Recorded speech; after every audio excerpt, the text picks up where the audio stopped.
استمرارا في الحراك المغربي التضامني مع أهلنا في فلسطين على وجه العموم وأهلنا في قطاع غزة، تنظم الجبهة المغربية لدعم فلسطين ومناهضة التطبيع بمدينة الدار البيضاء هذه الفعالية أمام القنصلية الأمريكية احتجاجا على الدعم المستمر لأمريكا في حرب الصهاينة على قطاع غزة. هذه الفعالية هي تأتي في سياق التنديد بالدعم المستمر واللا مشروط من طرف أمريكا والاستكبار العالمي للكيان الصهيوني، ورسالتها نقول كفى من هذا الدعم، كفى، لأنك شريكة في الدماء الفلسطينية وشريكة في حرب التجويع وشريكة في حرب القتل والإبادة. كما أن هذه الفعالية هي رسالة تضامن ورسالة مساندة لأهلنا في غزة ولأهلنا في الضفة ولكل المدن الفلسطينية، كما أنها رسالة استنكار للمنتظم الدولي الذي يكيل بمكيالين في التعاطي مع القضية الفلسطينية.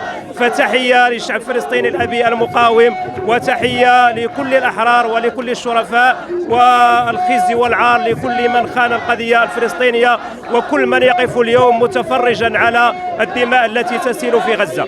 بسم الله الرحمن الرحيم. جينا اليوم في هذه الوقفة الاحتجاجية أمام القنصلية الأمريكية من أجل تجديد استنكارنا للدعم الأمريكي للعدو الصهيوني الغاشم، ولكن فوجئنا بهذا الصندوق الأمني الغير مسبوق.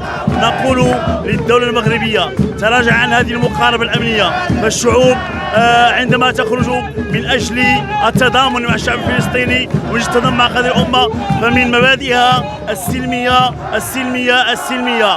اليوم نرسل 3 رسائل بالبريد المستعجل. الرسالة الأولى إلى أحبابنا في فلسطين، نقول لهم أن الشعب المغربي دائما على العهد، لن يتخاذل قيد أنملة عن أراضينا في فلسطين، لن نتخاذل عن القدس، لن نتخاذل عن حقكم المشروع في الأرض، لن نتخاذل عن التضامن معكم. فنحن معكم، نخرج في الوقفات وفي المسيرات من أجل استرجاع حقكم المهضوم وحقكم المغصوب، خروج العدو الصهيوني من الأراضي الفلسطينية. ونقول أن الله تعالى ناصركم، لأن الله تعالى وعده لن يخلفه وكان حقا علينا نصر المؤمنين. الرسالة الثانية للأنظمة العربية، كفى تواطؤا، كفى تخاذلا، كفى سكوتا عن ما يجري في فلسطين، فلا دولة حركت ساكنا. فنقول لكم هبوا لنصرة الدولة الإسلامية والدولة العربية دولة فلسطين. والرسالة الأخيرة هي للمنتظم الدولي، كفى الكيل بالمكيالين. اليوم يجب أن يتابع العدو الصهيوني الغاشم في هذه الجريمة، جريمة ضد الإنسانية، إبادة جماعية لدولة بأكملها. ولكن المنتظم الدولي اليوم يكشف زيف شعارات حقوق الإنسان وشعارات الديمقراطية. فنقول لهم أن الله سبحانه وتعالى ناصر المستضعفين، والله سبحانه وتعالى مع أحبابنا في فلسطين، والنصر آت بإذن الله سبحانه وتعالى. وهذه رسالة من المغاربة ومن دولتنا البيضاء إلى أحبابنا في فلسطين من أمام القنصلية الأمريكية. وعاشت فلسطين، وعاشت فلسطين، وتموت إسرائيل وتموت أمريكا. والسلام عليكم ورحمة الله. اليوم نقف أمام القنصلية الأمريكية للتنديد بالجرائم الإرهابية والدعم اللامشروط الذي تقدمه الولايات المتحدة الأمريكية للكيان الصهيوني.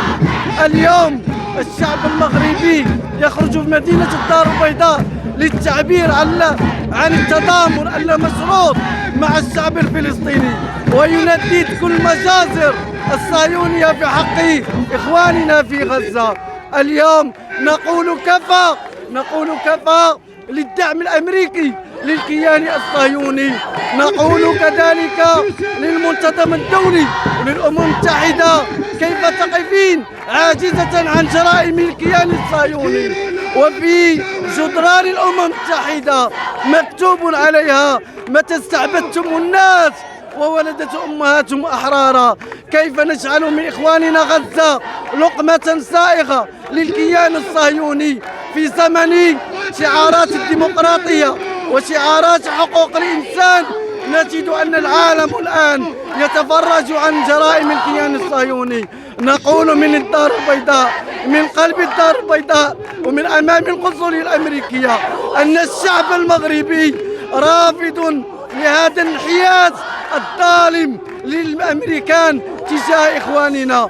ونقول كذلك من خلال هذه الوقفة: كفى من التطبيع مع الكيان الصهيوني. أيكفيكم أن يقتل الكيان الصهيوني أكثر من 33 ألف شهيد وأكثر من 77 ألف مصاب وجريح، وغزة أبيدت بأكملها، دمار وتقتيل وتجويع. أكفى للأنظمة العربية أن تقول كفى من التطبيع، وأن تسقط هذا التطبيع، وأن تنصت لنبض الشارع المغربي الذي خرج منذ 7 أكتوبر وهو ينادي وهو يطالب بإيقاف التطبيع مع الكيان الصهيوني.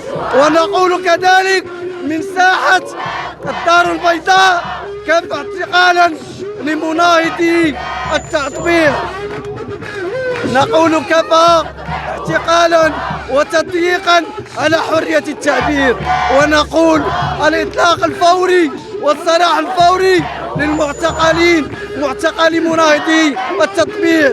الحرية لعبد الرحمن سكار المعتقل والمحكوم عليه ب5 سنوات.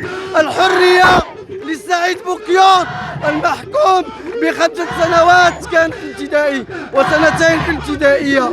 والحرية لجميع المعتقلين، وآخرها الحيرج يوسف الحيرج. وتحية للجميع.